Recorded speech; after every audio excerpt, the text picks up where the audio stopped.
At the beginning of the year, as part of the Leeds regeneration plan, workers working on the road got a massive shock when they lifted up the road to reveal a set of perfectly preserved tram tracks underneath.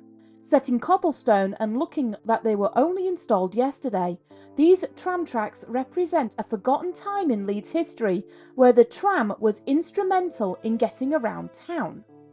An American import, tramways started to encroach on British soil in the late 1850s. Roads were notoriously bad at this point, and while trains were great from getting from town to town and city to city, moving within the city you had to rely on bumpy horse-drawn buses, and compared to the trains, the ride was not pleasant. Still, the Hackney and omnibus carriage companies in Leeds were flourishing with the extra work and were able to monopolise the transport market. All of this changed when in March of 1861 a letter landed on the desk of the town clerk of Leeds. The letter was from a man called George Francis Train. Train had just installed a new tramway in London and, given the size and importance of Leeds, wanted to lay down a mile for them in Wellington Street for them to try. He promised the works would only take a few weeks, and if unsuccessful, he would then remove the line at no cost and nothing more would be said on the matter. The clerk took the proposal to the highway surveyors. It was a credible request, however the surveyors were sceptical. Tram tracks at the time sat proud on the roads, unlike the trams of today, and would disrupt the flow of traffic, and the public in general were not too happy with the idea of inner city trams, so the idea was dropped. But the idea didn't go away. Two further offers were put on the table. One called Messrs North and Sons, who were an American group and contractors for the Liverpool tramways, and the second from Ashurst Morris Company's solicitors, who had connections with London tramways. Messrs and Sons had used a new type of rail which, when laid, was flush with the road. While this solved one of the original objections, councillors were still not happy in giving sweeping powers to the company, so ruled against the proposal. But again, the plan for a tramway refused to die. In the end, Messrs Fisher and Parish offered to lay down an experimental stretch of track, just as George Train had offered, but instead of rejecting the proposal, the councillors took it on board. The line was built in an open private area of land, well away from onlookers. The councillors were invited to travel, and all concluded that a tramway would be best for a city and its occupants. Messrs William and Daniel Busby were the next to throw their hats into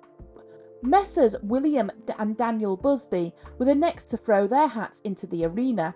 The Busby family had many connections, not only with tramways, but with the buses and lines on the Docklands as well.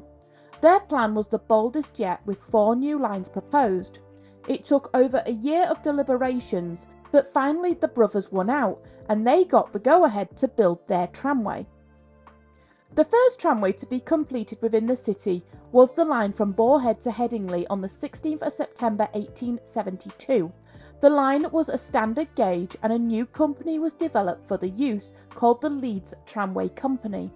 The 3 other lines followed very quickly, and by 1874 all 4 lines were in operation, reaching from Kirkstall to Chapeltown. The cars were horse-powered and services would run typically every 10 to 15 minutes. Traffic and popularity were increasing, and by 1875, 289 horses were employed by the tramway. By 1876, new cars were introduced that were lighter and easier to pull.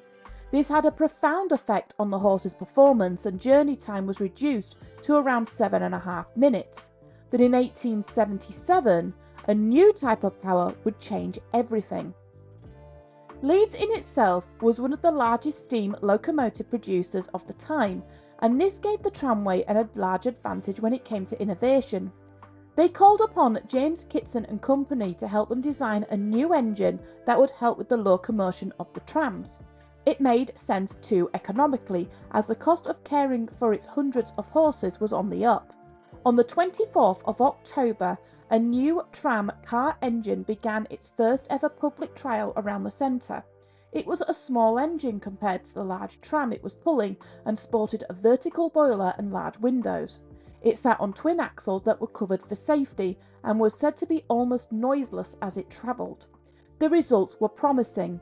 However, the tramway had to bide its time as the government was in the midst of debating a new bill on the use of steam-powered engines on highways. In 1873, smog caused by unusual weather conditions saw many people getting sick and passing away. With hundreds of potential steam locomotives running as trams, the government wanted to act. In the end, despite the new restrictions, the Kitson engine would only need minor tweaking for it to get ready for its commercial use. The tramway were convinced that steam was the way of the future, and by 1881 had petitioned Parliament to replace its entire horse-powered fleet with steam. The results were astounding and almost immediate, and it was said that each tramcar was saving an average 3 shillings per day compared to 3 horses on that same tram. But the 1880s had another innovation, the incandescent lamp. Electricity was fast becoming the next new thing, and it was becoming the latest way to move engines. Thanks to the electric tramway in Brighton, plans were already being drawn to electrify the Leeds Tramway. But how to do it was a problem. A live third rail was out of the question, as the risk of electrocution was just too great. So the only option was overhead wires, and a pantograph would take the electricity from the wire and channel it directly to the motor. It was used first in Roundhay Park with considerable success, although the locals were unsure of the sparking wires overhead, and many were reluctant to ride the tramway for fear of failure and fire. 1892 saw a great upheaval for the tramway. The Leeds Tramway Company's lease was expiring, and there was great concern about who would take over. The council were keen to terminate the lease and use their own corporation to take over the lines. However, the tramway company was upset that it was getting pushed out. It took several years for an agreement to be reached, but the corporation won, and in 1894 they assumed duties with a view to electrify the rest of the network.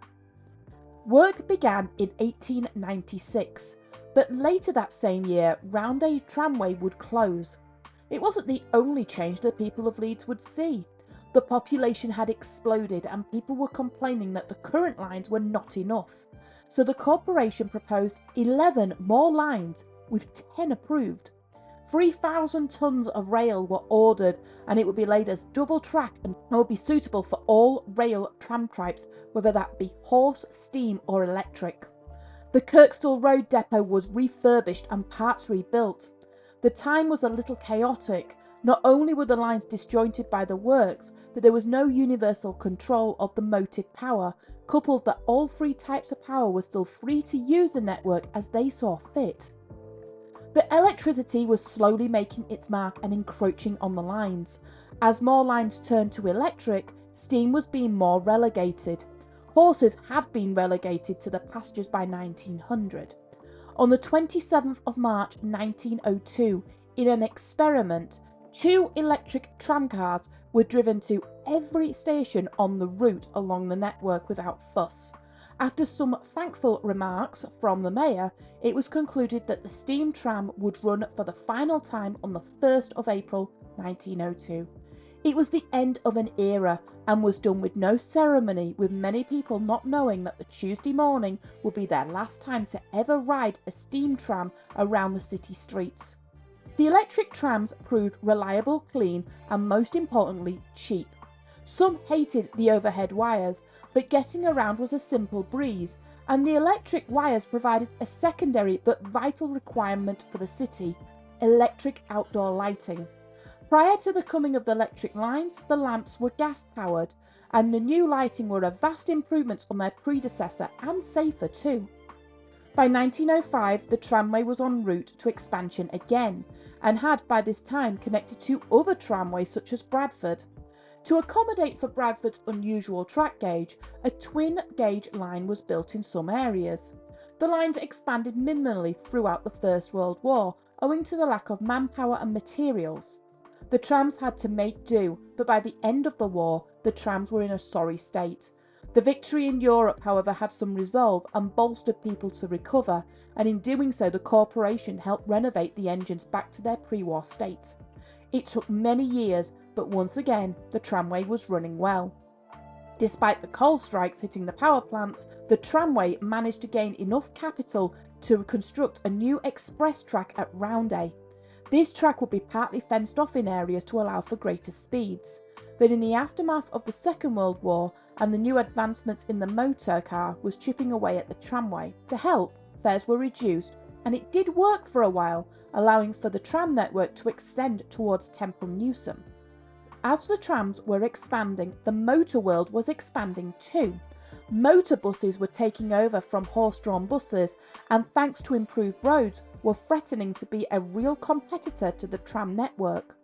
Although the buses were owned by the same company, the trams were still the kings in inner cities, but the buses excelled in villages where the trams couldn't go.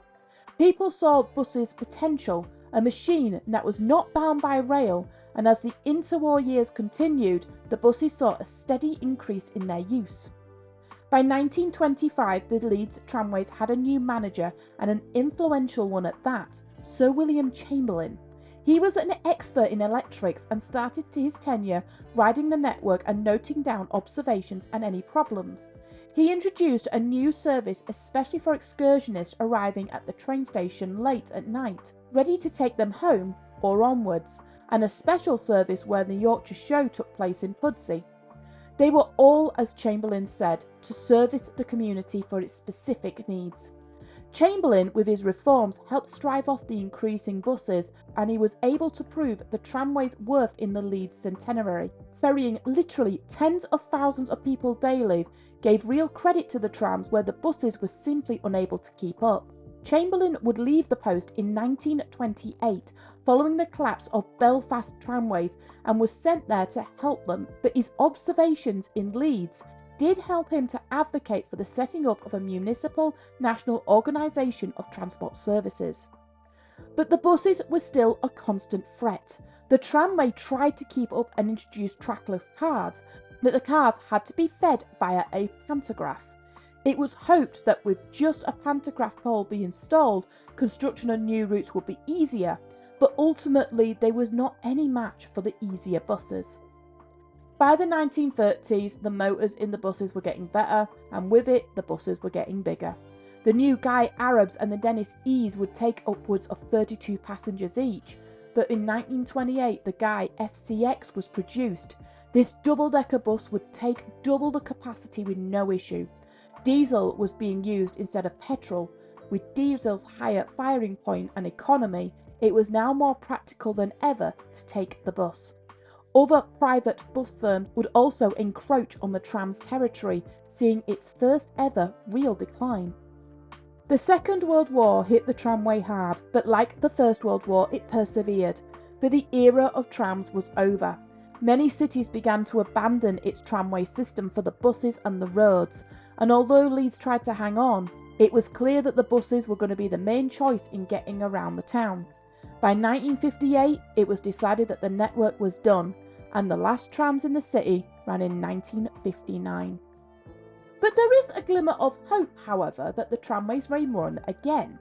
Leeds is the largest city in Europe that is without an intercity transport system, and with the uncovering of the tracks, there has been renewed calls for a tramway once again.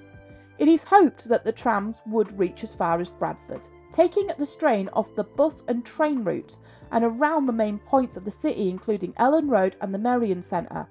This would be hugely popular for certain events, including getting to the First Direct Arena and possibly even Headingley. While the tramway lies a few inches under our feet, the National Tramway Museum does have a few of Leeds tramway cars, including a rare horse-drawn one, and there also calls to preserve the tracks in situ. But as more of the work is done to improve the Leeds roadways, I wonder how many more railway treasures are we going to find laying buried and waiting to see light once again.